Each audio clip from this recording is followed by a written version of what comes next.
राजस्थान की सियासत में आदिवासी राजनीति को लेकर एक बार फिर से हलचल तेज हो गई है। बूंदी जिले के नैनवा में आयोजित एक कार्यक्रम के दौरान आदिवासी नेता नरेश मीणा ने न सिर्फ सत्ता में भागीदारी का मुद्दा उठाया, बल्कि हाड़ौती की राजनीति पर पूंजीपतियों के कब्जे और भाजपा कांग्रेस दोनों दलों पर तीखे सवाल भी खड़े किए।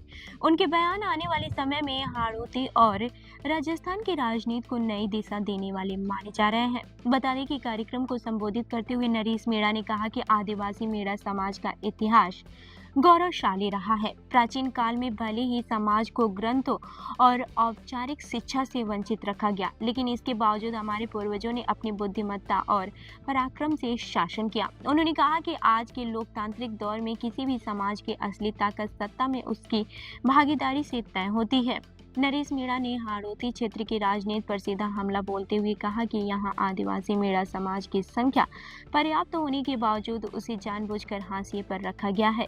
सीमित वोट आधार वाले पूंजीपति वर्ग के नेता वर्षों से राजनीति पर हावी हैं। उन्होंने भावुक लहजे में कहा कि जब तक हाड़ौती को इन पूंजीपतियों के राजनीतिक कब्जे से मुक्त नहीं करा लिया जाता और ऐसे नेता विधानसभा व संसद से बाहर नहीं होंगे, तब तक वे जूते चप्पल नहीं पहनेंगे।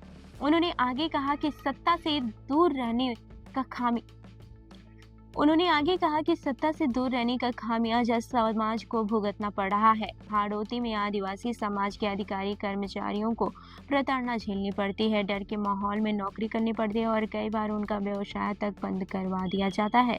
भाजपा को लेकर नरेश मीणा ने बड़ा ऐलान करते हुए कहा कि 8 महीने जेल में रहने और 32 मुकदमे झेलने के बावजूद उन्होंने सार्वजनिक रूप से फैसला लिया है, वे जीवन भर भाजपा में नहीं जाएंगे। उन्होंने भाजपा को आरक्षण विरोधी पार्टी बताते हुए कहा कि ये दलित और आदिवासी समाज के हितों के खिलाफ काम करती है। अंतः विधानसभा उपचुनाव में भाजपा का टिकट ठुकराने का दावा भी उन्होंने मंच से किया। कांग्रेस पर भी सवाल उठाते हुए नरेश मीणा ने कहा कि राम नारायण मीणा जैसे वरिष्ठ नेता सामान्य लोकसभा सीट से सांसद होने के बावजूद मंत्री नहीं बन पाए, जबकि अन्य समाजों को प्राथमिकता दी गई। उन्होंने दावा किया कि 2028 के विधानसभा चुनाव में हाड़ौती में राजनीतिक क्रांति तय है। तो इस खबर पर आपकी क्या राय है, हमें कमेंट करके जरूर बताएं और ऐसी ही अन्य खबरों के लिए हमारी वेबसाइट www.prpnewsindia.com पर विजिट करें।